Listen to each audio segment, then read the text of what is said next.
Welcome to the Craft and Calling. I am so excited to welcome my friend Reuben Rock here to join us today. He is a speaker. Actually, just later today, he's hopping on a plane and flying to San Diego for one of his speaking gigs. And he has successfully exited a home service business and successfully owns another. And so, y'all, he is such an incredible thought leader in this regard on the digital side specifically, but also just as a business owner. You know, he's built and sold. So he has a multifaceted approach to the conversation we're going to have today, which is really focused on predictions for 2026 as we head into this industry focus, but also just in general, how is the consumer changing, much less so in the industry of home services and trade. So Reuben, thank you for joining us today.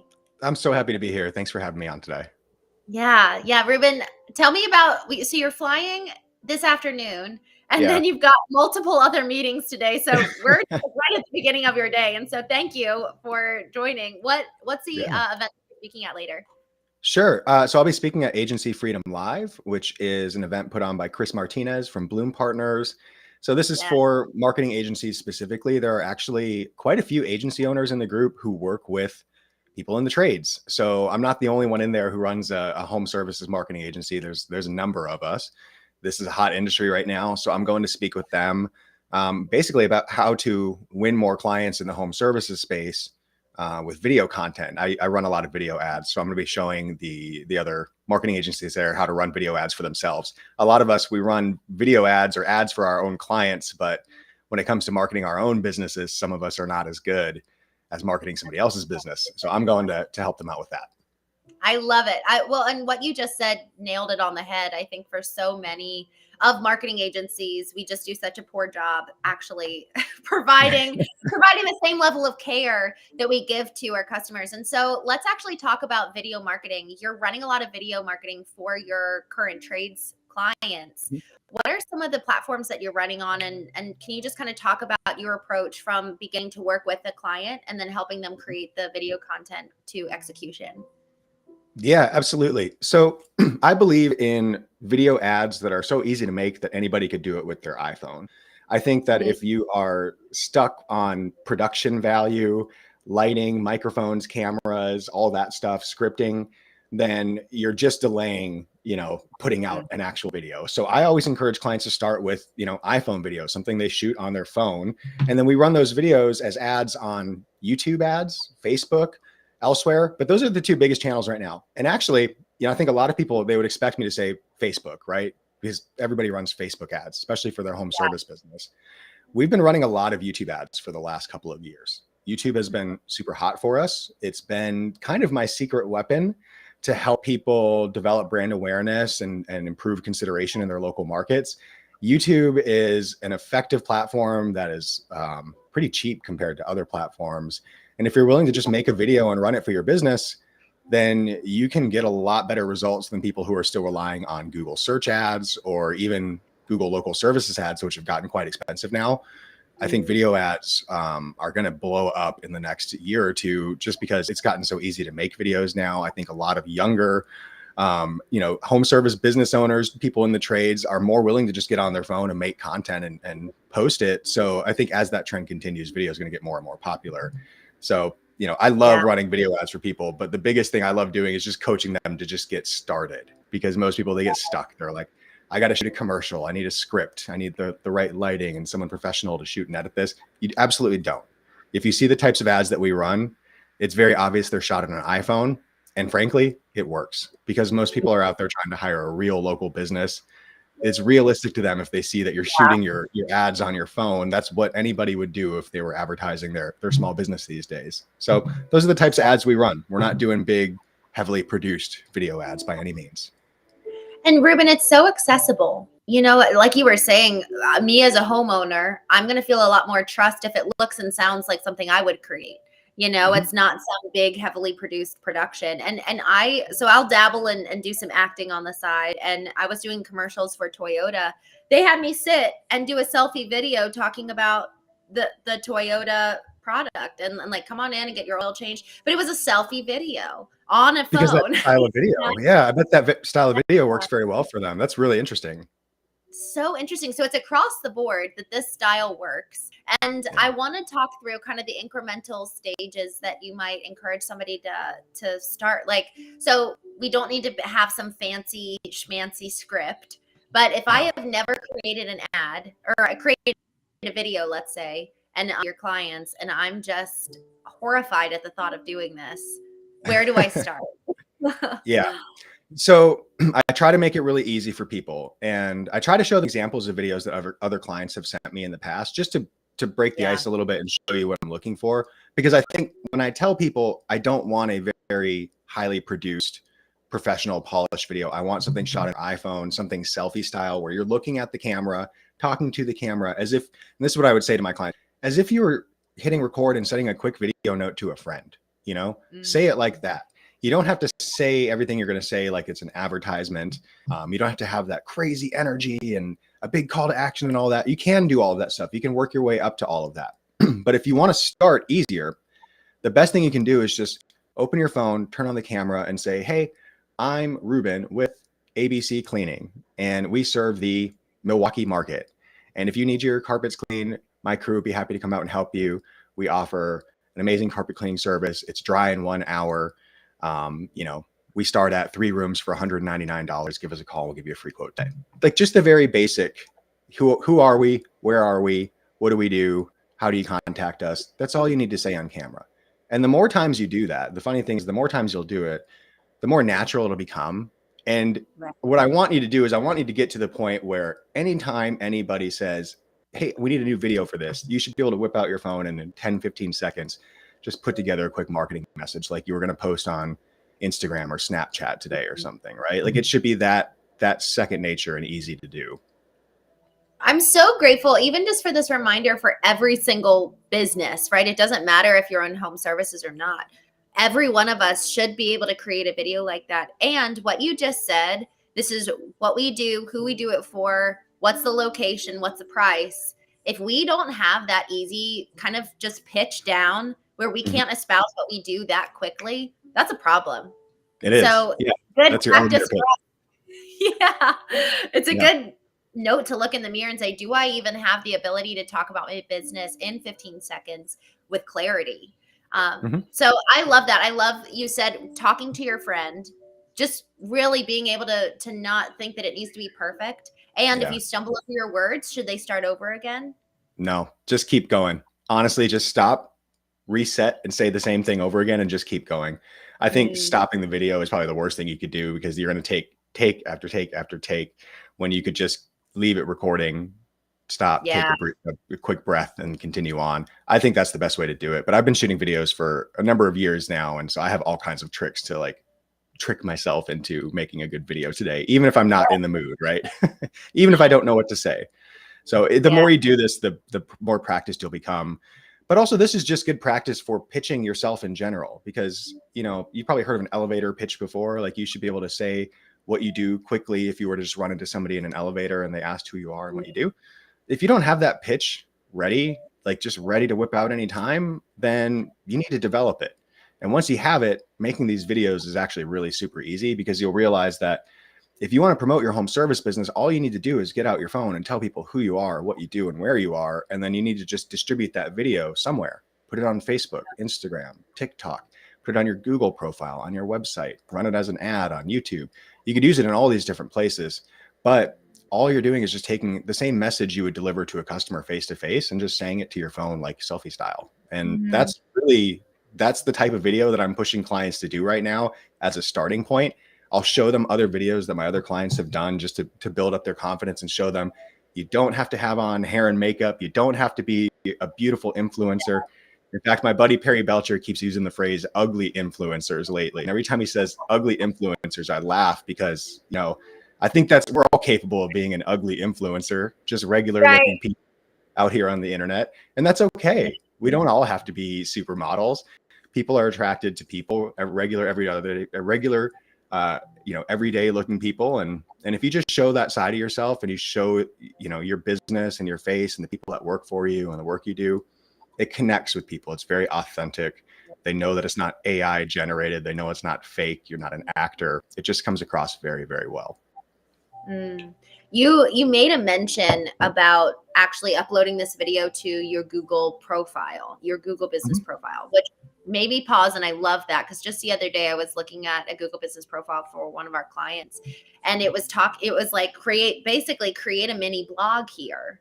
And I wanted to know what it is that you're doing on the Google business profile to optimize it. And after we talk about some of these tactics, we'll jump over to 2026 predictions on the digital front for what businesses should be doing. But before we get there, just some kind of like nuggets of gold that people can be taking away. So creating video content, but then using that on Google business profile.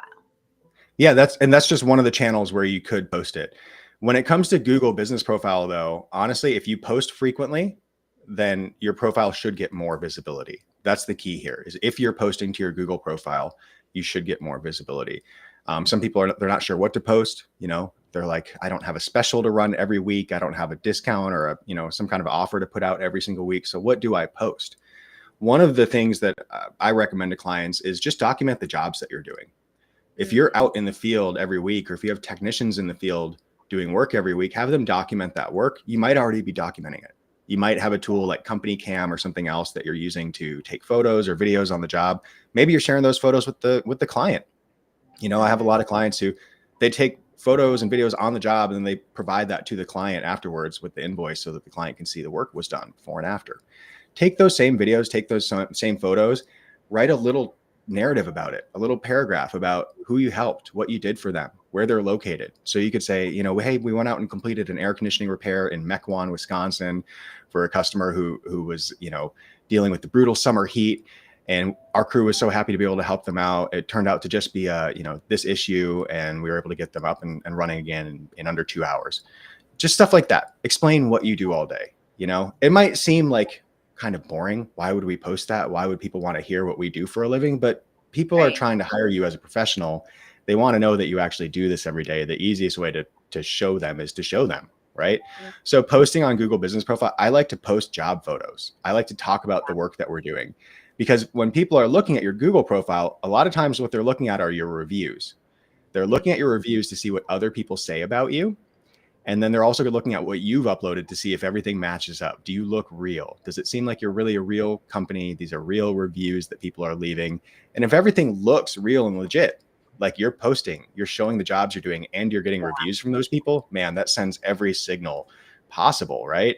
To you, your customers, and to Google. So that's kind of what we're encouraging people to do, is just be active on Google Business Profile, be posting regularly.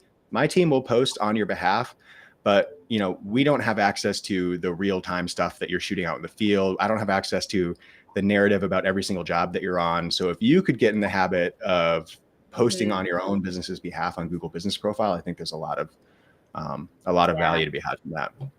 And Reuben, isn't there something about when you're actually boots on the ground? So having the PMs or whoever's the one, kind of the key, whether it's sales or PMs, actually being physically on the job site saying, hey, we're in, and then name the little small town. Nailed it. Yeah. Yeah. The location is actually picked up by Google. And then you're able to really verify, yes, this is a service area that we have because we're standing right here in front of this house. And then I've also heard that posting pictures with landmarks also of where you service. Like, hey, we're here at the infamous Broadway Street in Nashville, like doing a selfie, like, hey, we're right outside of Broad Street providing waterproofing services today, actually having that sign behind you. That's really one of my favorite tactics. I'm so glad you brought that up, because when you're developing this kind of elevator pitch that you do for your business, one of my favorite things to tell people to do is, okay, now you've got your pitch figured out. Now you know what you want to say in 10 or 15 or 30 seconds about your business.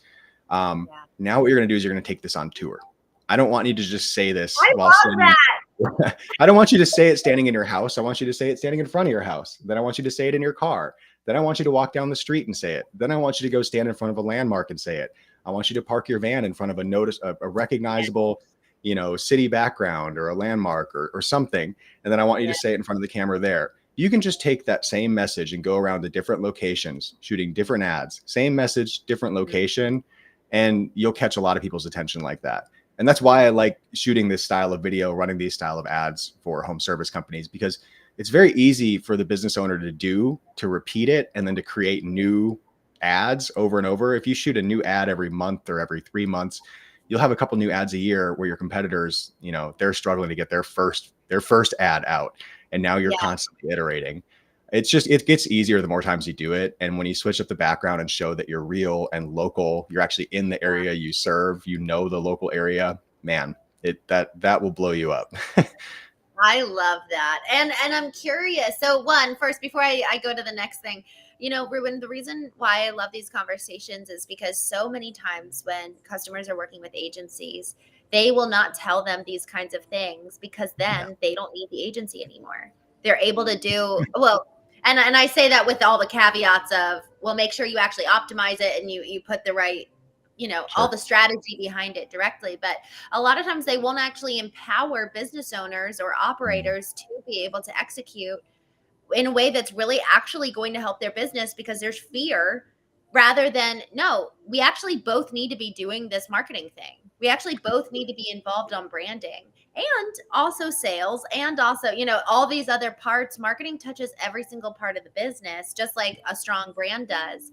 But if marketing agencies, which I've seen a lot of times, they're not actually equipping them with real strategies that the customer can do to really amplify their brand on their own. Like, otherwise you're tied to the whim of the agency to be physically with you every time you're trying to film. So this ability to film on our own is probably one of the most important skills that companies can learn going into 2026. And it's not just the marketer in-house, but it's every single PM and salesman needs to be able to know how to take pictures and talk about the business.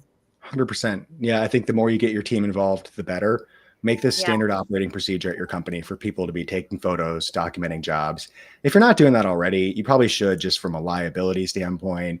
And also just from the standpoint of, sometimes you're going to get asked questions about what happened on a job or, something like that. And just having the photos to go back to and look at is really helpful.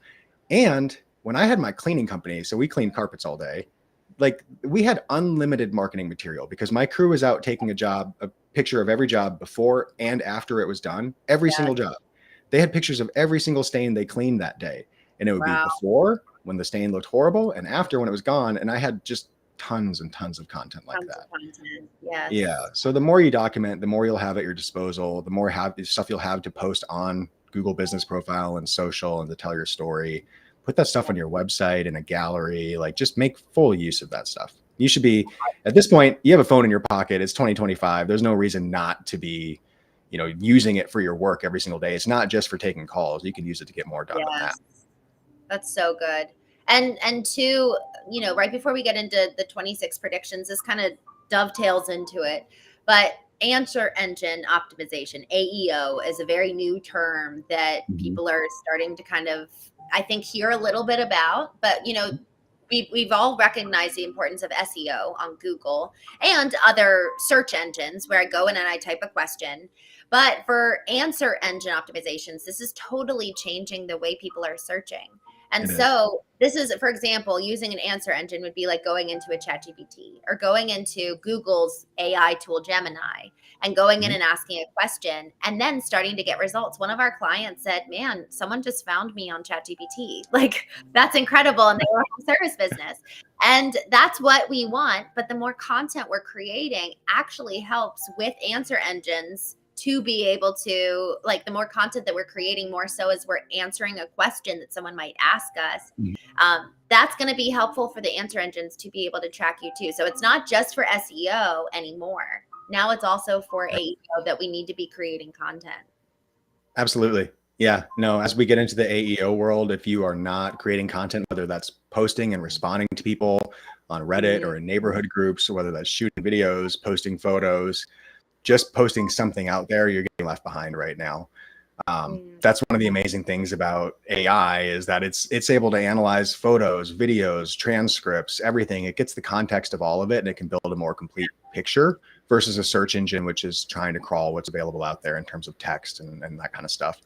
So I think AI obviously is having a huge impact on every industry right now. It's going to have a crazier impact on the home service industry than I think any of us can even imagine at this point. I hesitate to even make predictions about how AI and robotics will will change home services, because I don't know, we don't know yet.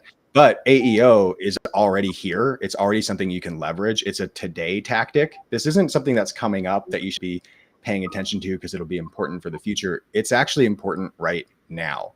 Your customers by droves are leaving Google and other search engines and going towards AI answer solutions. They're going to ask AI for the answers that they're looking for. They're also going to voice search. They've been doing that for years. So if you're not showing up on Siri and Alexa and other voice searches, then you're really going to get left behind. And if you look at the numbers of like younger people who speak to their phone instead of typing, you'd be amazed. And if you haven't spoken to AI yet, if you haven't had a voice conversation with Chat GPT or Perplexity or something yet, then you're missing out. You should get out there and do that. But try asking it, who's the best air conditioning repair company in Milwaukee, Wisconsin? Try asking it those questions and see what comes out. And then if you want to get into AEO a little bit and figure out how this all works, go try to retrace those steps. Figure out, hey, ChatGPT recommended these three companies to me. Why did they do that? Who are these three companies? What's different about them, and why might they show up in these answers when I don't? I would be doing that work right now, because like I said, AEO is a today tactic. If you're working on it today, you're going to be some of the first people to benefit from it. If you wait to see what happens, if you wait to see what the tactics are, you're going to get left behind again. And I'm glad you brought that up, Reuben, because it's kind of like we're back in the late 90s, early 2000s, where for all the websites that actually did start using SEO tactics of ranking, building websites and really starting to create blog posts and all the old ways of doing SEO, they had such an they had such a bigger lift than everybody else. And here's the thing, they probably weren't even the best companies, but they were just doing the tactics to get found. So this is where it's so important. I have such a heart for family-owned businesses, because so much of the time they're actually so integrous. They do such a beautiful, wonderful job, yet they haven't really invested in their brand or strategic presence. And so if you were to encourage folks to do one thing, would it be go ahead and just play with, would it be talking into your phone? Would it be get on ChatGPT and ask for the top 3 companies in your service in your area? I would start getting in the habit of trying voice search and trying AI instead of trying traditional search. I think a lot of us are stuck on Googling ourselves, looking at our rankings and seeing how we stack up against our competitors. And that is an old school mentality that's going to go by the wayside. Not all at once. There are still plenty of people who are going to Google and searching. It's a lot of times it's still my default, but I work in marketing. I work on Google. So I go look at Google every day for work. Your average customer, if they're busy, if I'm really busy, if I'm in the middle of a conversation, I'm going to ask Siri. That's what I'm going to do. Right. I'm probably not even going to open ChatGPT. I don't want to unlock my phone. I just want to ask it a question and be done with it. So start doing that. Start running some of those searches. Start trying it out. Put yourself in your customer's shoes. See if you were a customer, who would you pick from this list? And if your company's not in there, if your family-owned business is not in that list, how do we get it there? Right? How do we invest smartly to get yourself into position where you could take advantage of some of this? Because like you said, there are people who take early advantage of this. They get early mover status and they win all the prizes. The same thing happened with paid search with Google Ads. The Google Ads program came out in the early 2000s. And in 2015, I was running ads for cleaning companies and finding out that 99% of them had no idea how Google Ads worked. They were still reeling after the Yellow Pages disappeared. They were so used to buying Yellow Pages ads that in 2015, they were saying to me, I don't know how Google works. I never made the shift from Yellow Pages to Google. Now it's 2015 and everyone else is doing this and I'm way behind. And they were right. They were behind. The reason I started running ads for other people is because I did it for my own home service business. I saw how fast it worked and I looked around and realized no one else was doing it. I think folks in the home service industry sometimes, if you're running a family-owned business, there's a lot of pieces to that puzzle. You're handling a lot of different things every day, and trying to figure out the next new marketing thing that you need to jump on top of. It's probably not on the top of your list when you got 5 customers calling you at once. But if you can carve out a little time during the week for it, just as the executive, as the leader of your company, if you could carve out some time to think about the future and to try to prepare your company, I think you'll do really well. Just listen to what's working for other people out there right now. If AEO is working for your competitors, go talk to them. Find out what's going on with them. go talk to competitors, or people who run businesses like yours in other cities so that they're not Yes. competitors, right? Go find those people on Facebook and talk to them. Yeah. But just don't leave your head in the sand. You got to get out and look around and see what's going on, because it's all changing so fast right now. And if you're not with it, like I keep saying, you're going to feel left behind. You absolutely will. And it's going to start in 2026, where you're going to start to realize, man, there's some things in 2025 I probably should have implemented, and now I'm trying to do it last minute while my competitors, they've already rolled it out. Mm-hmm. So good. Reuben, so we kind of started drifting into 2026 predictions, which I love. So, and we'll just kind of do a quick recap. So creating content, we have to start getting on that train for 2026. Like, we have to start not just for ourselves as the owner operators, but also having an actual training for our sales and PMs. Like, let's actually teach our folks how to do time lapses, how to do what's the angle for before and after, get the same angle for the before as you do the after. So it's really easy to show the difference. Yeah. Things like that. It doesn't have to be a big training. It can just be really simple, but being able to really understand, okay, this is how to capture content, befores, afters, do that elevator pitch as the owner operator. And even the PMs, they can do that because they're moving around a lot. So that's number one, creating content. Number two, actually take stock of who's showing up in your industry, in your location. Who are your competitors that are showing up on answer engines and also Siri? What else? What's another prediction for 2026? I think my biggest prediction for the last couple of years just keeps coming true. More and more people are flooding into home services, it seems like, and not just starting companies in the trades, but also starting companies to service trades businesses. Yes. I had a cleaning company, and I ran it for 5.5 years and then sold it. During that time, I had no less than 100 competitors in the Milwaukee area who did the exact same thing that I did. And that list grew and grew and grew. Of course, some competitors dropped away every year, but I watched the number of people getting into the cleaning industry during the 5.5 years that I was running my business. It was wild to see. I was reading, on Twitter or X now and other places where people were quitting their corporate jobs. People were venturing into the home services space and saying, what kind of home service business should I start? I'm thinking about a house cleaning company. I'm thinking about a carpet cleaning company. And I've watched a lot of people jump into this in the last few years. It has gotten very hot now.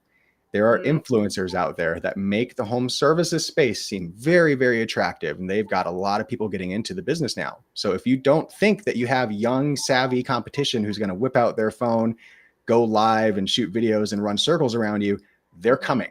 If they're not in your market yet, they are coming right now. They're on their way. Not only that, there's also a lot of people jumping in to service these companies, to offer marketing, to offer coaching, to offer everything else that these companies need, software. I think there's going to be a lot more of that too. I think people sense the opportunity in home services because it seems like maybe AI is impacting white collar jobs at a higher rate than it's impacting blue collar jobs right now. Right. So smart money is moving towards how do we service blue collar workers? How do we make blue collar companies, into a client base that we can help, that we can build our own thriving business off of. So where I started seeing people jump into the cleaning industry when I was running my cleaning business, now I run an agency, a marketing agency for cleaning companies. And I see every day people jumping in and starting marketing agencies for cleaning companies. Yeah. This is a hot space to be in right now. It might have seemed 20, 30 years ago, like going into the trades or becoming a blue collar business owner was the least glamorous thing you could do, right? That you were looked down upon by society. But right now, I feel like the trades are really having a moment. And I think it's actually going to get hotter. I think more people are going to jump into this. That's my biggest prediction. And it seems like it comes true every year. This is huge because it really then heightens the intensity of why we need to start creating content, why we need to start really being able to compete with the younger folks. I've been seeing a lot of people who are actually just coming in and buying or getting equity. And then they're like, we'll just help you grow it. You keep doing what you're doing. So it's not even that people are starting from scratch. It's like, hey, we're coming in and going to monopolize the existing competitors in your market. And we're going to help them boom. I saw that with one of our clients. They went from, we got them from 36 to 38 million. And then the next year we went from 38 to 75 million because we acquired a couple businesses. And so it was it was wild.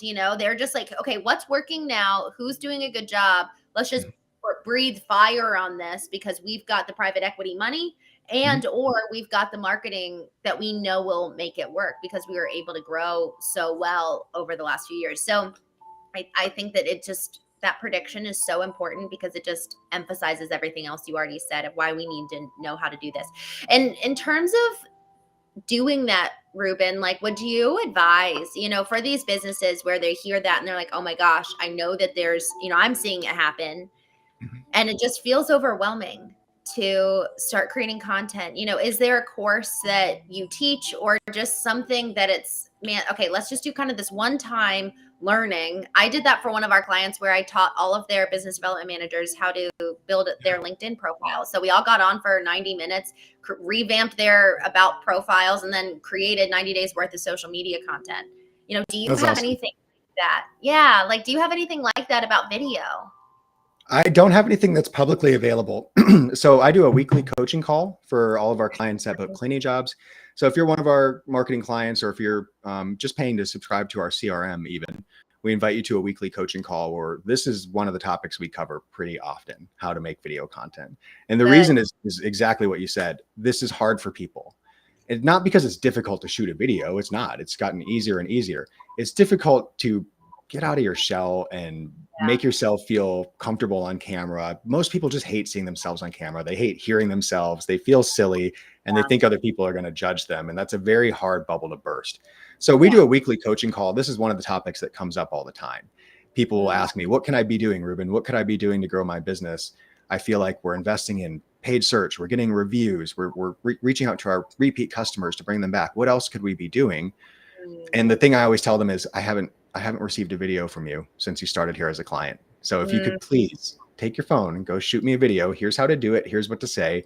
And I feel like I coach my group on this pretty frequently. So that's where I'm doing a lot of it. I have a ton of videos on YouTube, by the way. There's Good. a YouTube channel, Book Cleaning Jobs is my YouTube channel for cleaning companies. But if you're in home services, there's so much stuff on there that relates to your business as well, because we're really just talking about how to leverage Google from an organic and a paid perspective. We're talking about how to talk to your customers and position yourself better, how to hire and train employees and build systems. It's stuff that crosses from trade to trade. It's not just for cleaning business owners. I know I have some videos on there about how to make videos and about how to run video ads. And if that's something that people are interested in, I'll continue to make more content like that. I can put together a video guide and show you how to do it. I love that. I think that that's so important, Reuben. I mean, I think so. Everybody go to Book Cleaning Jobs on YouTube. Reuben, I'm hosting a workshop January 7th, and I'm thinking that it could be worth us doing a joint workshop if you're ever interested in it for the Yeah, trades. The let's do it. 7th is really focused on how to just get more leads, but I'd really love to. How do you just create more content? I can talk about the LinkedIn side and really leveraging AI in that regard to really help you create authentic, because it has to be coming from us. It has to feel, not just feel, we're not trying to trick people, but there's a way to do, how do I leverage the ability to use this tool to save me time in a way that still emphasizes my heart, you know? And that's so important, and it's at everyone's fingertips. And so the more that we're actually able to do that ourselves. So let's do it. Let's do a workshop Let's do it. maybe in Yeah. January, February. Because I think that everyone needs this. I know that they do. Yeah. And it can feel so daunting. There's So been a huge wave of creator content in the last few years, and I think a lot of people have not noticed this happening. Or if they've noticed it, it hasn't registered for them. They haven't thought to themselves, I have to get in on this. But you really do. It's not just people who are making videos and posting on social media for vanity's sake, or because they get paid by the networks to be an influencer. Sure, those people exist. But this is a trend that people now have the ability to shoot video, post photos, go live anytime they want from anywhere they want. And it's just it's just a matter of fact that younger people who are getting into these businesses, that's their default. When you ask your 23-year-old employee to do something to help with marketing, the first thing they're going to do is look at their phone. They're going to, well, what can I do on my phone to help with marketing? Shoot videos. take photos, go live. And that's more natural to them. They do Yeah. that anyways. And if you told them, I need you to promote my business, they'd probably go, well, how do I get on Instagram or TikTok and talk about this business? They'd start solving the problem that way. A lot of us don't think that way. If you can start to think of yourself not as an influencer necessarily, but as a content creator for your own business, that no one else is going to step in with a video crew and start interviewing you and telling your story. You've got to do it yourself.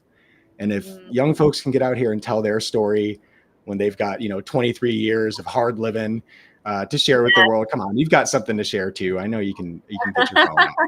But it's just uncomfortable for people. That's all it is. But it's something you got to do, right? People are creating content more and more now. And if you want to be seen and heard out there, you have to be creating and not just consuming content. We have to be creating. And I want to add 2 thoughts there. One, it's not just, it's beyond even, you said it's a trend, and it's absolutely a trend, and it's turning into, and I think in 2026, we'll see this, where it actually is a lead generation stream. Just like how we had to finally get on Google, everybody had to do that. Everyone's going to have to now create content, and it's not going to be a choice anymore. Right. So then the second thing of how can we really conquer this? There's something about discomfort that we have to create a relationship with and actually practice it. And so if we were to kind of train our subconscious, because there's a subconscious barrier, this is where mindset actually really does come to play a part, just like how it does with everything. It's not just, oh, I feel lazy, I don't want to go take a selfie video, but no, there's actually something in me at a subconscious level that's blocking me from being able to do that. So if we start actually creating a dopamine hit every time we go and face discomfort, that's going to really help kind of train our mind and our body to see the reward on the other side. So I'm curious, maybe we can kind of brainstorm this a little bit, and we can talk about it more in our workshop and actually plan for it. But I think that this would be a really, really interesting concept to basically gamify content creation for ourselves. So that it turns into something that's exciting. Maybe we actually start filming content with our kid, where it's like, hey, I'm here with Jimmy, and okay, now we have the comfort of someone else being there with us. Like, that's going to immediately make us. Which always helps. Do it with a partner. That is actually a tip I give people. If you're struggling to make video, have somebody else ask you questions from off camera, ask them to hold the camera, and then say, hey, just ask me like 3 questions about the business and I'll answer them, and you just film it for me. And then you're just having a conversation with a friend. It's so much easier. Shooting with a friend is definitely the way to do it if you're uncomfortable. That's such a good tip. That. That's so good. So we'll talk more about that on our workshop that we just decided to create at the end of January. Let's do it. One last thing, Reuben, in terms of predictions, I really have seen in other industries, and I'm predicting it will come more so to home services. In other industries, I've seen more and more, given the rise of there's just so many competitors, there's so many options. And now pretty much the single differentiator is the experience I'm going to have working with this company. So my prediction is that experience is actually going to be something that we need to sell people, in addition to, yes, we're going to clean your carpet. It's yes, but we're actually, this is how we come into your home. This is what we do for you. And I even saw there was a home service company where effectively it was like, I can't remember, I think it was a high ticket sale. So something along the lines of like a foundation repair, which is, it can be a 20 grand job. Now, someone filled out a form and they're like, thank you so much for contacting us. Your free bottle of champagne is on its way. I blew my mind. And so there's little things like that we can do to just not just make people happy, but thrill and delight them to an extent that they will forever remember us. And they will probably forever tell people about us. So it's like, what are those experiences? There was somebody else that actually came on the Craft and Calling show, and they talked about how they got a monogrammed doormat because they would create a deck. So it was like a doormat for the deck, but it was monogrammed in the person's name, like the homeowner's last name, rather than the company name. And I just love that. Those little touch points that really just make people feel so seen and delighted. So can you talk to us a little bit about that and what you see there? Yeah, no, I think that's a huge difference maker that a lot of people, they just gloss over, especially if you're in an industry where you feel like your service is just kind of needed. Like it's a basic requirement that somebody comes and fixes my air conditioning or my heat. That doesn't mean that you can skip the customer service part of the job. We are Yeah. truly in a customer service based industry. Like the way that you treat the people is how they're going to feel about you. So Mm, that was really important to me at my carpet cleaning business. Now, in the carpet cleaning world, it's a little different. There's so many carpet cleaning and house cleaning businesses out there. It's hard to differentiate sometimes. This is where we differentiated. We wanted yeah. to make sure our customers knew that when they hired us, we were sending a couple of clean cut, uniformed, professional people who would introduce themselves, shake your hand, do a walkthrough on the home. They're carrying a tablet with them the whole time, taking notes or taking photos of the job. Total professional experience. Name tags. Everyone has a name tag on. You know who you're speaking with. It's not a Mm, anonymous stranger in your home, right? All those mm, little things mattered for us, but we took it a lot further than that. Actually, what we ended up doing is we ended up every single job that we did, we would roll out mats on the floor when we walked in because we knew that we had to carry equipment in and out of the house. So every time we'd walk into the house, we would set the equipment down, we would stand on the mat, and we put on shoe covers. We would wear shoe covers the entire time we were in the house. When we leave the house, we take them on. When we walk back in, we put them back on. The shoe covers were a small thing, but people loved it. When we left the house, we knew that the front area, the foyer, would usually have, some wet marks or wheel marks or footprints or just something from us standing there and bringing equipment in and out. And especially in the messy Wisconsin winters, right? You'd be dragging in sleet and snow. yeah. So one of the last things we did, we would bring in a floor spray, a microfiber mop. We would take the customer's payment. And as we were checking them out, one person's checking the customer out, showing them everything we've done and all that. And the other person is literally cleaning the floor, cleaning the entryway floor. We came here to clean your carpets, but now we're cleaning the entryway floor as well. Not something you asked for, a little over the top. We did it for every single person.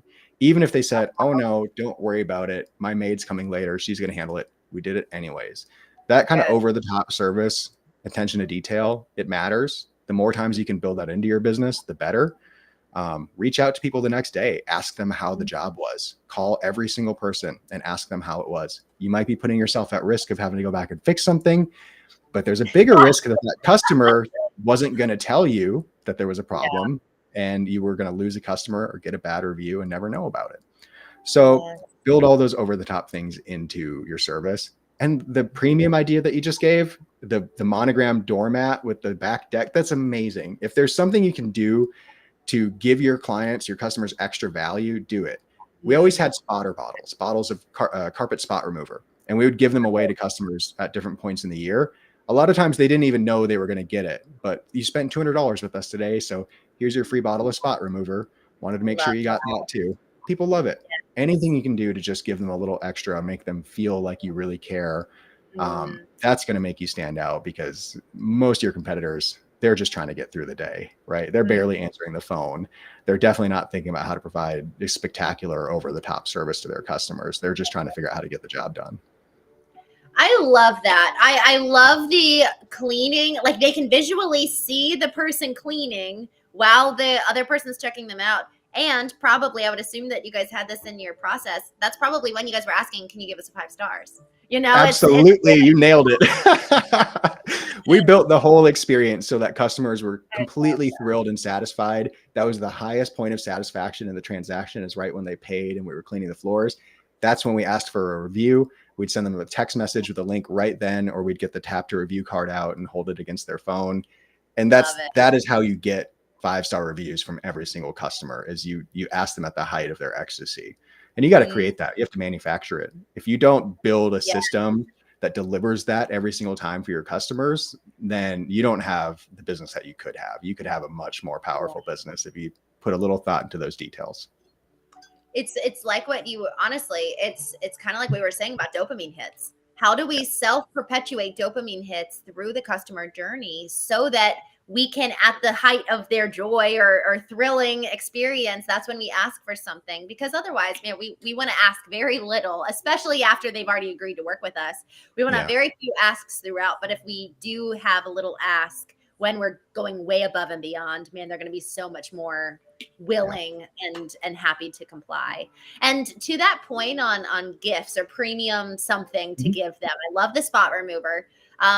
Y'all, Christmas time, that's a great time, of New Year's, whatever season, take advantage of the season to give an additional gift. I sent out gifts to our clients, and not even clients, just friends, leads, colleagues of mine. 3 years ago, I spent I sent a $25 gift and got a $150 Oh, no, I spent $25 and I got a $150,000 client as a Oh, result of wow. it. So Wow. that's a return, right? I can't get Gifting a is a whole science, right? Some people are so good at gifting. It's incredible. So really, it's all about experiences, whether Yeah. they're a lead, whether they're a potential, even, and this is where this comes into play. If you're B2C, there's other referral partners that maybe that's now kind of thinking of B2B. Who are those additional potential revenue streams that are, maybe they're the plumber. Or Mhm. maybe they're the carpet installers. Who are the people that you could do joint campaigns with, or do some kind of lunch and learn, so that they at least get to know you, and then you set up a referral program on the back end so that they can refer people over to you. So if we Yeah. kind of think beyond that in terms of experience for our current customers Mhm. along the customer journey, and then experiences with other potential partners, because partners can be invaluable if we really build out a Yeah. meaningful exchange there. Quick note on that, quick story. I have a friend who owns a restoration company here in Seattle. They do a couple $1 million a year. Great company. One of the ways that they get a lot of their business is through referral partners, obviously. If you've been in the water restoration, fire Yeah. restoration kind of business before, you get referrals. That's how you get your business. So they have great referral partners. They always want more. One of the ways they get those partners is they've traditionally held lunch and learns at their Yeah. office. They have a big warehouse that's really nice. If you go to their warehouse, their company looks great and professional. So they ask their potential referral partners to come out. They cook for them. They teach them something. A lot of times these are plumbers. So they'll have local plumbers come out, learn how to improve their plumbing business in some way. And then they learn about how they could refer business to this restoration company and get a referral fee in the process. And that has been a really lucrative operation for them over the years. I don't know if they're still doing it, but I know that traditionally that's one of the ways that they have found referral partners, is just by cooking for them, inviting them in and teaching them something and just providing value. Ruben, I love that. I've always seen going to other people's offices and doing it, but I love the idea. Leverage your space. Yeah. If you've got a physical building, that's that real estate. Let's take advantage of it. So hosting, and really also that kind of puts you in a more kind of a thought leadership Yes. perspective, because you're like, hey, we're hosting this, we're welcoming people in the community in, and that's just a really wonderful way to kind of really thrill and delight people. And while you're there, record it, shoot some videos, shoot some photos, and you'll have some content. Wonderful. I love it. Ruben, thank you so much. I'm so grateful for this conversation and for you, my friend. You're Thank brilliant you. as always. Good luck on your flight and your speaking engagement later this week. Thank you so much. I really appreciate you having me here. This was great. So good. Y'all, thank you so much for joining us on the Craft and Calling. I will see you